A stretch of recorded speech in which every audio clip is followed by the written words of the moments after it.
Larry was a total nerd, way up there on his high horse. The year he took the college entrance exams, he didn't let anyone down and bagged the top spot.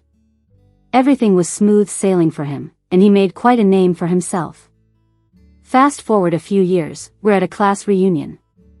Nancy, who's now married, got drunk, and half laughing, half crying, she blurted out, "Larry has such a bright future, no wonder he ignored my confession back then." Larry, who's always so calm and collected, suddenly went pale. After a moment, he shot me a questioning look. I chimed in, saying, "You told me to just toss those love letters, said you didn't need them." He nodded back then and didn't say much else. I thought it was in the past. But that very night, guys he sent over broke my hand. The stick on my hand was excruciating, and Larry just stood there, his eyes unreadable. How does it feel to have something you care about ruined by someone like it's nothing? That's the price you pay for wrecking our fate. 2 sentences, and my dreams of being a successful designer were shattered. When I opened my eyes again, I was back on the day with Nancy's love letters in my hand. "Millie, are these all love letters for Larry? What do you think he's into?" My desk mate asked, curiosity flashing as she glanced at the stack of letters I held. Her voice snapped me out of my thoughts, cold sweat sliding down my temple. The pink love letters stung my eyes. I gripped the envelope so tightly, my fingertips turned white. It was these silly things that cost me my hands. Thank goodness, I'm back. Seeing me staring at the envelope in silence, my desk mate patted me, worried. "Millie, you okay? Not feeling well?" Pushing down the hate and excitement, I turned to her with a smile. "No worries, just zoned out a bit." Seeing I was okay, she sighed in relief and shook her head at the letters I held. "It's a shame these are just going into the trash." My grip on the letter tightened, and my expression darkened. Recalling what happened last time, I let out a chilly laugh. "Trash? No, it's best these go back to their owner." I organized the stack of letters, putting Nancy's on top so it would be the first thing anyone saw, then turned and placed them on the desk behind me. Right where Larry sat.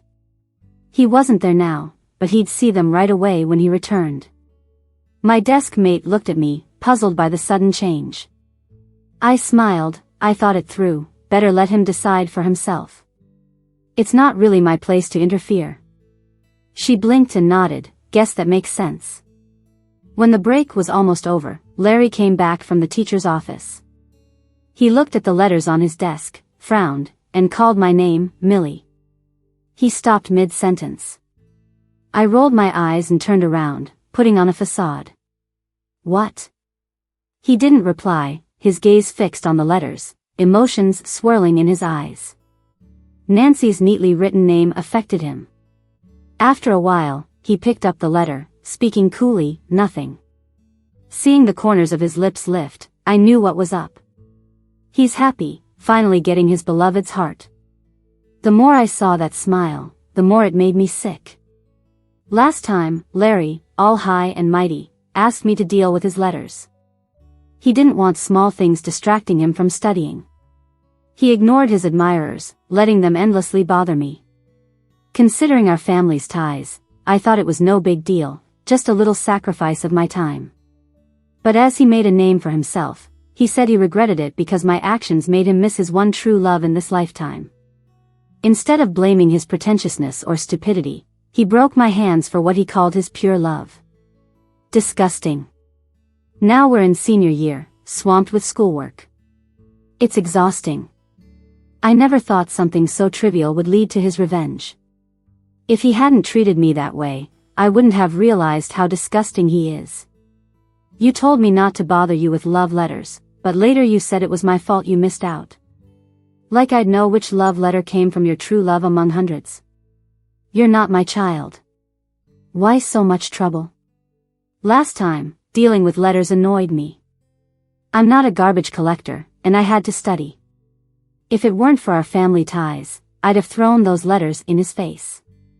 Didn't do anything to deserve him messing up my life after listening to him. Seriously dumb. I turned away, not wanting to look at him. Larry, You blamed me, shattered my dreams. This time, I handed you the love letter. I want to see if you'll pick Nancy over your future. The night after school, I didn't wait for Larry and quickly left by myself. Since he didn't go home with me, he must have gone to meet her. Remembering Nancy's words at the last reunion about waiting for him, I chuckled. If they're meant to be, they should be together. Heard Nancy wasn't great at studying, and if she drags him down, I'll really be thrilled. Changing the original plan, I happily went to the mall and ran into someone unexpected. I guess I underestimated the situation. Just as I was about to leave, I overheard a semi-familiar voice. Love letter? I just lost a bet, so I wrote it for fun. Larry's not my type. Get out of here. The letter will never get to Larry. I checked, that Millie always deals with his letters. Enough about him. It's boring. The playful, light-hearted voices made me pause, my expression turning icy. It was Nancy's voice. Listening to her laugh so casually, my expression turned colder, and my hands clenched into fists. Initially, I did feel a bit guilty towards her. In the past, she acted so upset in the booth I almost started doubting myself because of her words. I figured if I hadn't meddled in their business, maybe they wouldn't have missed out on each other since they liked one another. So, even though I really hated Larry and wished nothing but the worst for him, I never considered ruining him in this life. I thought distancing myself would be enough for Nancy, since those regrets from way back actually mattered to her. But what's the truth? Nancy knew from the start that the love letter wouldn't reach him. She did it on purpose. Everything she said in the booth was just to deceive us. She never really liked Larry. I looked at my smooth hands, feeling a deep pain in my eyes as memories from the past life rushed back. Even now, I remember clearly what Larry said when he made me pay the price. He said, if it weren't for you, I'd be the one marrying Nancy now. He said, if it weren't for you, I'd be the father of her child. He said, Millie, you owe us this, and even if you lose a hand, you'll never fully repay us. One of them had a secret crush while the other toyed with feelings, stringing everyone along. It had nothing to do with me, yet I was the only one who paid the price, ruining me entirely. The more I seethed, the clearer my mind became. In the past life, you destroyed what mattered most to me. This time around, I'll repay you double. I went home alone.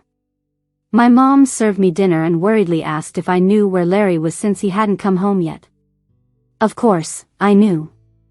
He was waiting for his sweetheart at the park near school. I just shook my head and said, I have no idea. He didn't leave the school with me tonight. My mom nodded, sighed, and said, that kid's usually so obedient. What happened today?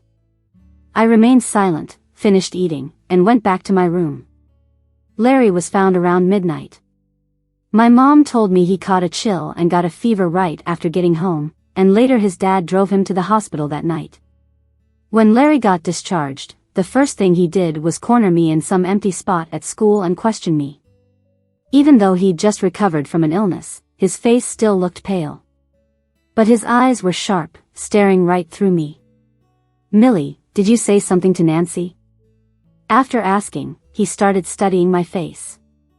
His question made me laugh angrily. I met his gaze unflinchingly. No, what does Nancy have to do with it? Who is she to me, anyway? What's there for me to say to her? I was straightforward, and he was at a loss for words for a moment before asking again, you know, the girl I told you to give the love letter to. I rolled my eyes, feeling impatient. I mean, at least 5 girls ask me to pass love letters to you every day. Am I supposed to remember each one? His eyes hesitated slightly, and he fell silent. Colder now, I shook off his grip and said, it's rare when passing a love letter causes such trouble. I laughed dryly, rubbed my reddened wrist, and glared at him. Since that's how it is, maybe you should tell all those people who have crushes on you not to dump their garbage on me anymore. I'm not a trash can. For a split second, guilt flashed in Larry's eyes as he watched me rub my wrist. But his brow furrowed again when he heard me call the love letters garbage, and his voice dropped. I misunderstood you. but you didn't have to say that. I sneered inside. That's too much. You probably wouldn't know how much hassle your admirers have caused me daily because of you, huh? I remembered him making me handle love letters and then turning on me with regret-filled anger, and it made me grit my teeth in frustration. Too much. Larry, today I realize how interesting you are. Your fans bother me every day, eating into my study time. You, in your pride, casually told me to deal with it. It also ate up my daily study time. This has been going on for almost 3 years now. I'm not your mom, I don't owe you anything. How come I'm blamed and not allowed to say a few harsh words after helping you in good faith? Larry's face darkened at my words. He stared at me, wanting to argue back, but he knew everything I said was true. He had no ground to stand on. If you were really a man, you'd ask the person who ticked you off instead of bringing unresolved anger here to hassle me. I've never been easy to bully. Any misplaced guilt vanished after I heard the truth from Nancy. Now, all I think about is studying hard and getting back at Larry for all the trouble he caused me in my past life. Seeing the shock in Larry's eyes, I let out a cold laugh and turned away. From that day on, Larry's fans stopped bothering me and I went on to enjoy my school life in peace. He and Nancy never dated. After my confrontation, Larry did privately talk with Nancy. They didn't become a thing, but from that day, Larry was different. Whatever Nancy said, it somehow led him to rebel. He stopped turning in assignments, slept in class, and stayed out late. During this time, I got to know part of Nancy's true character. She looked gentle and sweet, but her ways were the complete opposite.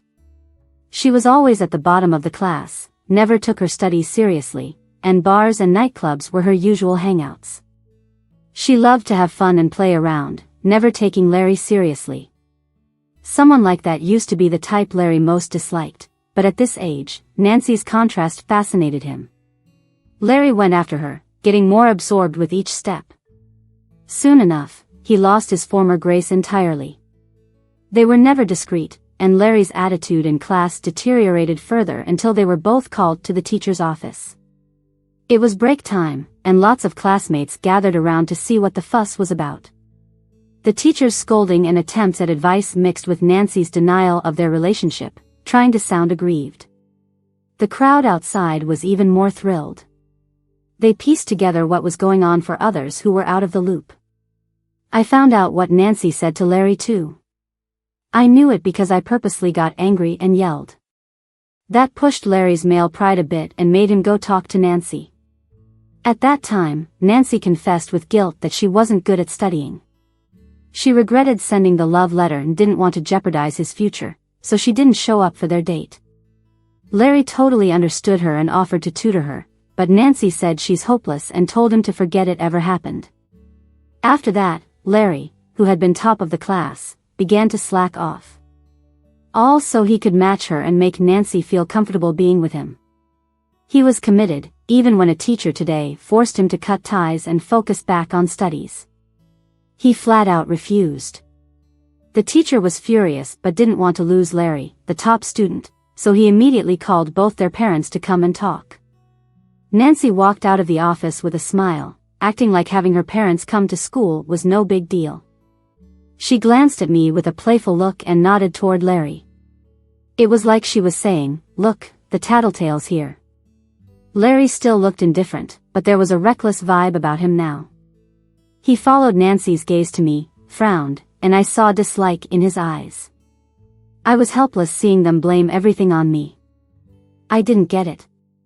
Why do they always drag me into their drama that's got nothing to do with me? Why me? Something clicked in my head. Was it because everyone joked about me being childhood friends with Larry? I looked at Larry, and he furrowed his brow even more, then turned away to avoid my gaze, concerned about what Nancy might think. It was annoying. If that really was the reason, I found it laughable. No matter the rumors, I never believed it.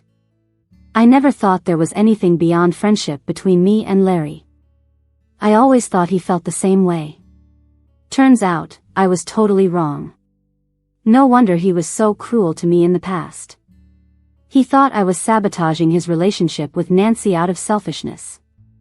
Larry, the narcissist, actually thought I liked him. Seriously gross.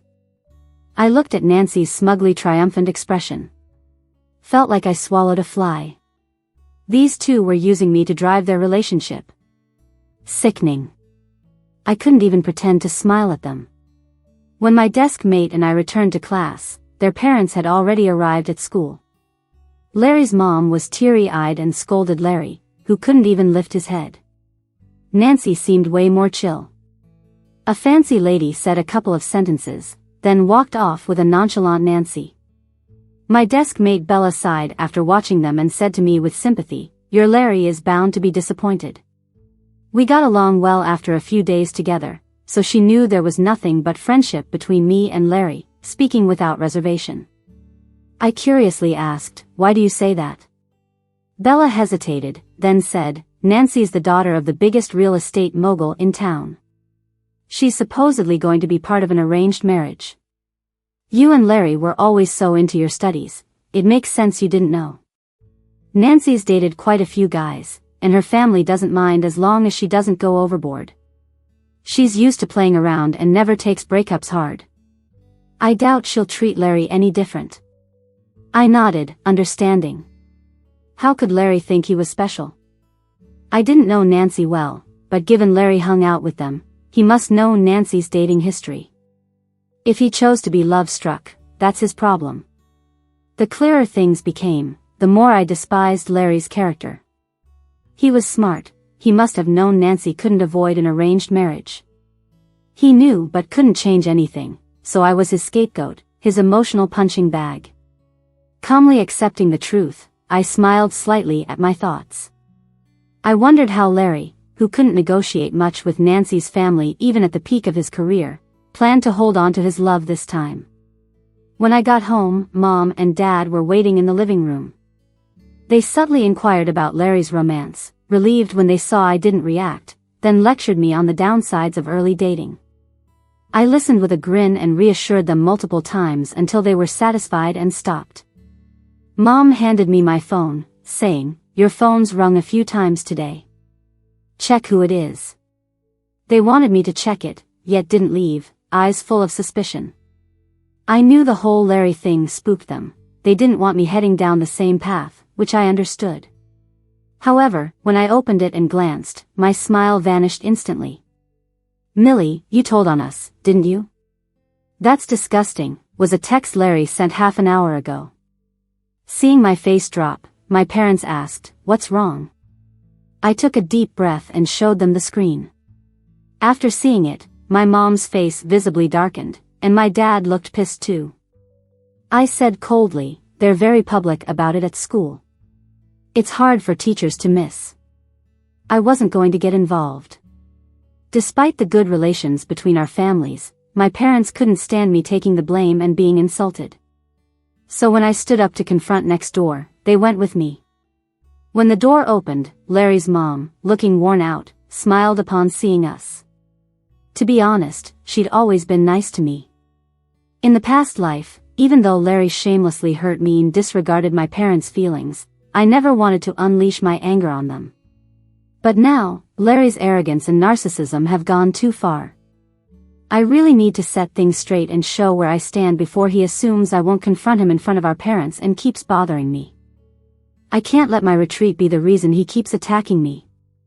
I took out my phone and showed the messages to Larry's mom. As she looked in disbelief, I smiled bitterly and said, "Auntie, I think there's a misunderstanding between Larry and me." After a moment of silence, they invited us into the house. When Larry came down, he still looked shocked. He gave me this hurt look, like no matter how much he insulted me, I shouldn't have brought it up to our parents and embarrassed him. Internally, I scoffed, he needed a wake-up call. Calmly, I spoke up, "Last time, when one of your admirers misunderstood and you hurt my wrist, I already told you, don't take out your anger on me, I'm not your punching bag. I don't care about you and Nancy's stuff because it's none of my business, but since you messaged me, I think I need to clear things up in front of everyone. I didn't report you. I'm busy with schoolwork and don't have time for these trivial matters." The teachers aren't blind. They know you've been cutting class and sleeping during lessons. Larry looked upset, his eyes full of mixed emotions. After a while, he finally spoke hoarsely, "I get it. Sorry, I misunderstood you." Then he awkwardly went back upstairs. Larry's mom, looking ashamed and red-eyed, apologized to us.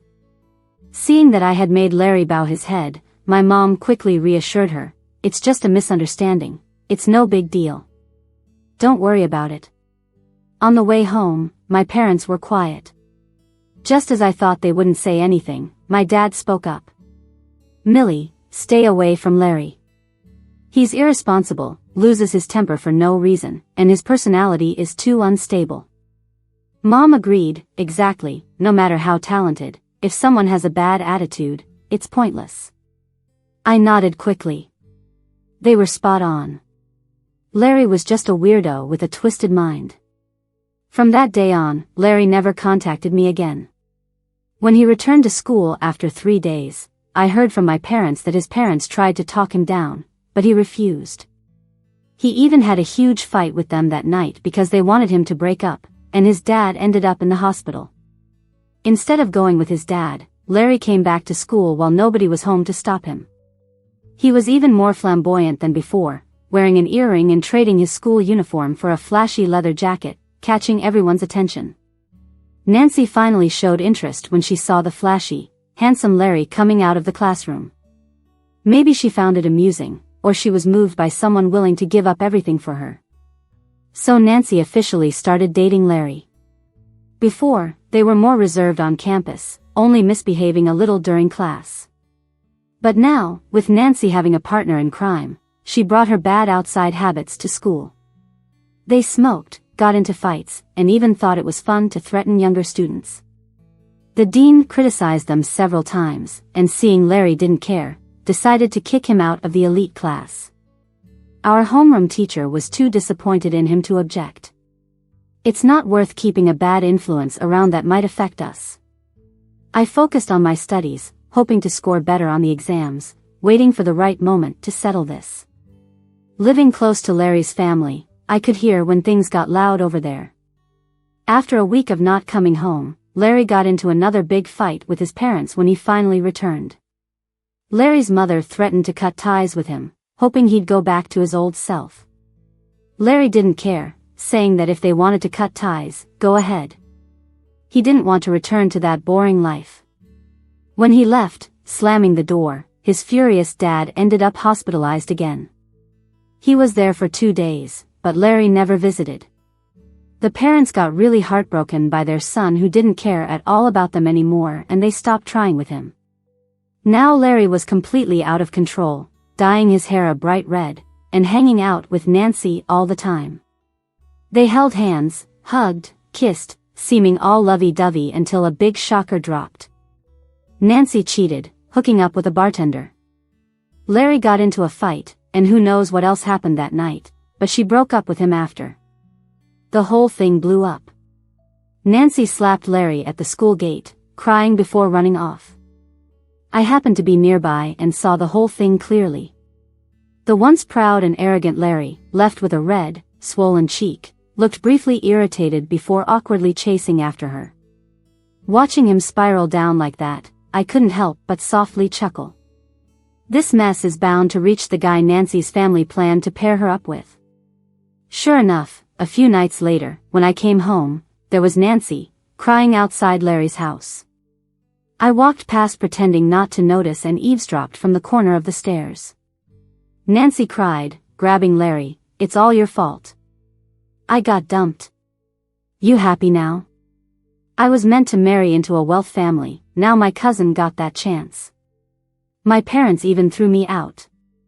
Larry's voice was raspy. I was drunk and so mad, I just...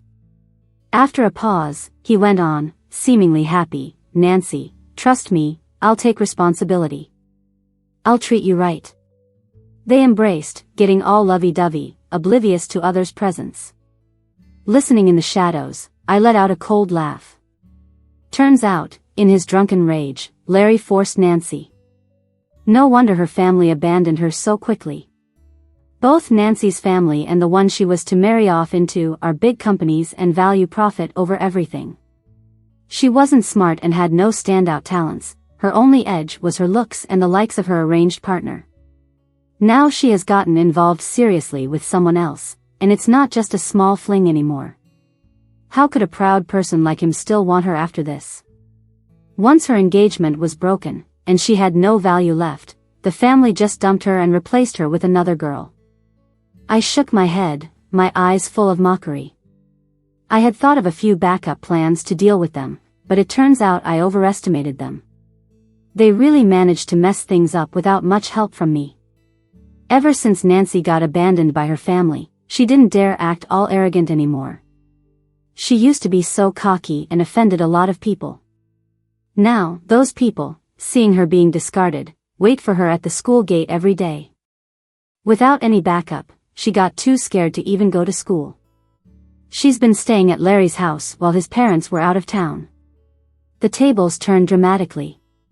Larry, who used to pursue her doggedly, has now turned into the one being clung to. She was used to the good life and didn't want to live a lower quality life with Larry, so she started pushing Larry to focus on his studies. Larry, finally enjoying some freedom, didn't want that and refused her at first. But eventually, he gave in to Nancy's pleading and went back to school. He started studying seriously again, but this time, someone didn't want him to succeed. The students they used to bully together banded together against him. Those who once were oppressed by Nancy's family's power took it out on him, and even warnings from teachers didn't help. Larry's life is pretty rough now. Before, he was like a genius admired by everyone at school, but ever since he started bullying others, he turned into quite the troublemaker. He lost the glory he previously detested and his craving for reckless freedom backfired. He tripped while getting food, his homework mysteriously disappeared, he even got locked in the bathroom. Pretty much everything he and Nancy used to do to others came back to haunt him. With Nancy not at school, he was all alone and had no one to help him. At first, he resisted, but over time, he just grew more silent. I once even saw him coming home all soaked. After a long period of frustration paired with Nancy urging him to improve like Larry's mom used to, he finally had a big fight with Nancy. I was on the balcony feeling the cold breeze, listening to the sound of dishes breaking and their intense argument. They blamed each other, insulted each other, and it ended with Nancy crying and Larry calming her down. Unable to handle being targeted, Larry chose to study at home. They would hang out together at his place, with Nancy pushing him to study. When Larry's parents returned from their trip, they saw the two being close and got really angry. They kicked Nancy out, yelling at them for being shameless. The neighbors heard and came to see what was happening, but Larry's parents didn't care about saving face, berating them completely. I watched from a distance, seeing Larry standing protectively in front of Nancy, looking pale. After his parents got tired of yelling, Larry dropped a bombshell. Nancy's pregnant, Mom and Dad. She has nowhere to go, you can't kick her out. His parents were shocked, and I was too. I mean, even if by accident, most people know to get some protection, right?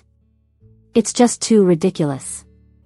Thinking back to how Larry was last lifetime, desperate and unhappy, I just raised an eyebrow. Well, looks like he got both things he wanted now. After the shock, Larry's mom looked at him with complete disappointment. She calmly pulled her husband's arm, stopping him from getting angrier, then said, "Larry, you've grown up, and we can't control you anymore. From now on, do whatever you like. We're cutting ties." She pointed at the house behind her, her gaze indifferent. "This house is yours. All our other assets will go to your sister. We don't need to see each other again. We will live with your sister." Larry's eyes widened in disbelief, but his mom didn't engage with him anymore. She turned around with her husband in suitcases, leaving. Before Larry could catch up, they got into a taxi and drove off. He stood there, bewildered. Nancy couldn't handle the neighbors gossiping and quickly ran to Larry, but for the first time, he avoided her touch and walked silently into the house.